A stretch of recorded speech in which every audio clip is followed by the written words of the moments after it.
Hey everybody, welcome back to another thrilling episode where we dive into some of the most intriguing and thought-provoking scenarios. Tonight we've got something really special lined up for you. Tonight we're diving headfirst into a spicy and slightly terrifying hypothetical India versus Bangladesh, militarily speaking of course. Now before you get all riled up, let's make one thing clear. We're not advocating for war, just satisfying our curiosity. This is purely an intellectual exercise, a way to understand the dynamics and capabilities of these two neighboring nations. Both countries have a history as tangled as a plate of biryani after one too many whiskeys. From their shared past under British colonial rule to the bloody struggle for Bangladesh's independence in 1971, their histories are deeply intertwined. But how do their militaries stack up? India, with its vast resources and larger population, has one of the most formidable armed forces in the world. Bangladesh, on the other hand, has been steadily modernizing its military over the past few decades. We're talking manpower, tanks, fighter jets, the whole shebang. India boasts a massive army, a powerful air force, and a navy that patrols the Indian Ocean. Bangladesh, while smaller, has a well-trained and highly motivated military force. This isn't just about size, though. It's about how these forces are deployed, the strategies they employ, and the technology they have at their disposal. Modern warfare is as much about brains as it is about brawn.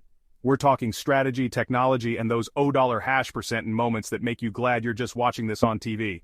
So buckle up, Buttercup. We're going to break down the strengths and weaknesses of each side and see how they might fare in a hypothetical showdown. Things are about to get interesting. From the high-stakes world of military strategy to the cutting-edge technology that powers modern armies, we're going to cover it all. So grab some popcorn, sit back, and let's get started on this fascinating journey. First up, the human element. India boasts a massive active military personnel of 1.45 million, with another 1.1 million in reserve. That's a lot of dudes. Bangladesh, on the other hand, has a more modest but still respectable 160,000 active personnel and around 500,000 reserves. It's like bringing a knife to a gunfight, right? Well, not so fast. Numbers aren't everything, as anyone who's ever seen a Bollywood action movie can attest. Let's talk tanks. India's got a whopping 4,700 of them, including the mighty T-90, a Russian beast that could crush a Camry like a, well, you get the idea.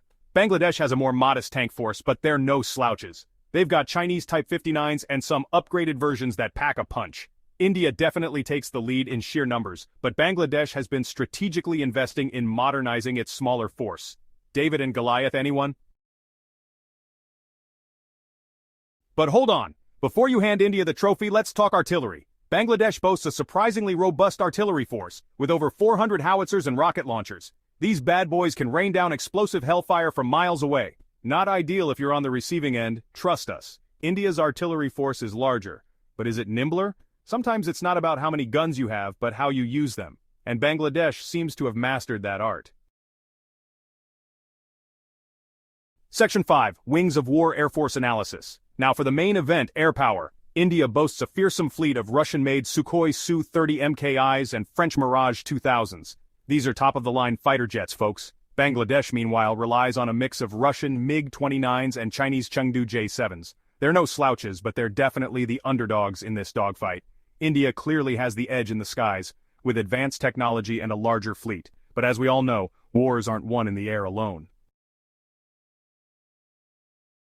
Section 6, BrahMos versus Anti-Ship Missiles Naval Warfare. Let's get nautical. Today we dive deep into the vast and strategic world of naval warfare, where the seas become the battlegrounds and the ships are the warriors. The Indian Navy and the Bangladeshi Navy, two formidable forces in their own right, bring unique strengths and strategies to the table.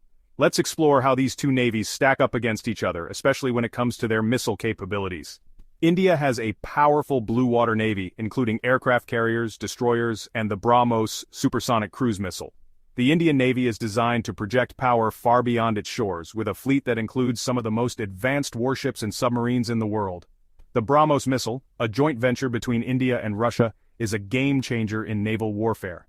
Capable of traveling at speeds of up to Mach 3, it can strike targets with pinpoint accuracy from hundreds of miles away. This missile is not just fast, it's also incredibly versatile, able to be launched from ships, submarines, aircraft, and even land-based platforms. This thing can take out a ship from hundreds of miles away. Yikes! Imagine the sheer terror of knowing that a missile traveling at 3 times the speed of sound is headed your way. The BrahMos is designed to evade enemy radar and defense systems, making it a nearly unstoppable force. Its ability to perform high-speed maneuvers during flight ensures that it can hit even the most agile of targets. The Indian Navy's adoption of the BrahMos missile has significantly enhanced its offensive and defensive capabilities, making it a formidable force on the high seas. Bangladesh's navy is geared more towards coastal defense, with frigates, corvettes, and anti-ship missiles. While they may not have the same blue water capabilities as the Indian Navy, the Bangladeshi Navy is highly effective in its own right. Their focus is on protecting their territorial waters and ensuring the security of their coastline.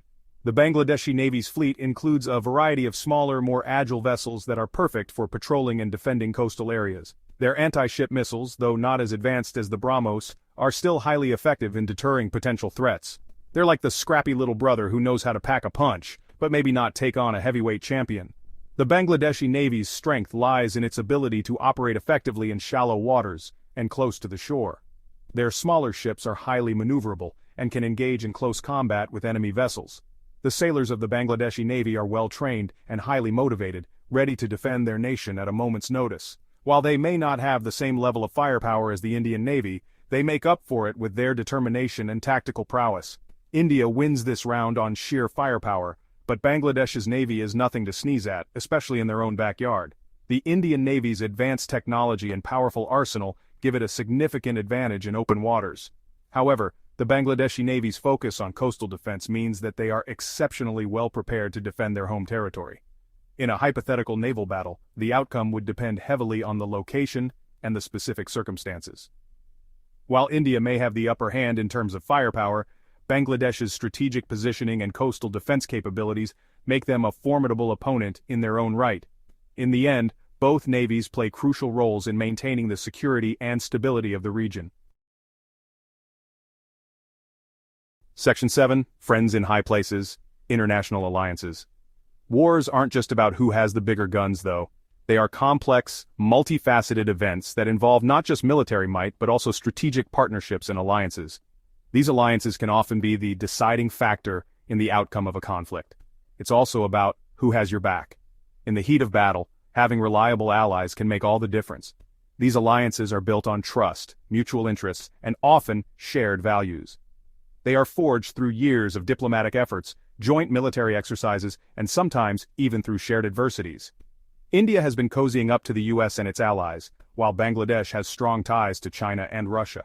These relationships are not just about military cooperation. They also involve economic ties, cultural exchanges, and political support. For instance, India and the US have conducted numerous joint military exercises, enhancing their interoperability and understanding of each other's tactics and strategies.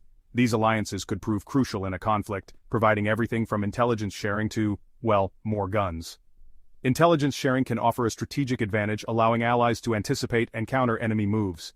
Military equipment and supplies can be shared, ensuring that allied forces are well equipped and ready for any eventuality. It's like high school but with more nukes. The stakes are incredibly high and the consequences of missteps can be catastrophic. Nuclear capabilities add a layer of complexity and danger to these alliances, making the need for careful diplomacy and strategic planning even more critical. So who has the edge here? It's a question that military strategists and political analysts constantly debate. The answer is not straightforward, as it depends on various factors, including the strength and reliability of alliances, the capabilities of the military forces involved, and the geopolitical landscape. It's a tough call, but one thing's for sure, it's not a fight anyone wants to see. The human cost of war is immense, and the global community often rallies for peace and stability. International peace talks and diplomatic efforts aim to resolve conflicts without resorting to violence, emphasizing the importance of dialogue and cooperation over confrontation. Section 8. Who's got the bigger stick? So, who would win in a hypothetical dust-up? On paper, India seems to have the upper hand with its larger military, advanced technology, and powerful allies. But Bangladesh has a few tricks up its sleeve, including a strategically savvy military leadership and a fighting spirit honed by its history. Plus, never underestimate the home field advantage. Fighting in the treacherous terrain of Bangladesh would be no walk in the park for any invading force. Section 9. A final word from the peanut gallery. Look, war is never the answer. It's messy, destructive, and frankly, a huge waste of everyone's time. But it's always interesting to imagine these hypothetical scenarios, right? It's like playing Risk, but with real-world consequences. So let's all hope that India and Bangladesh can resolve any future disagreements the way civilized nations do, with diplomacy, compromise, and maybe a nice cup of chai.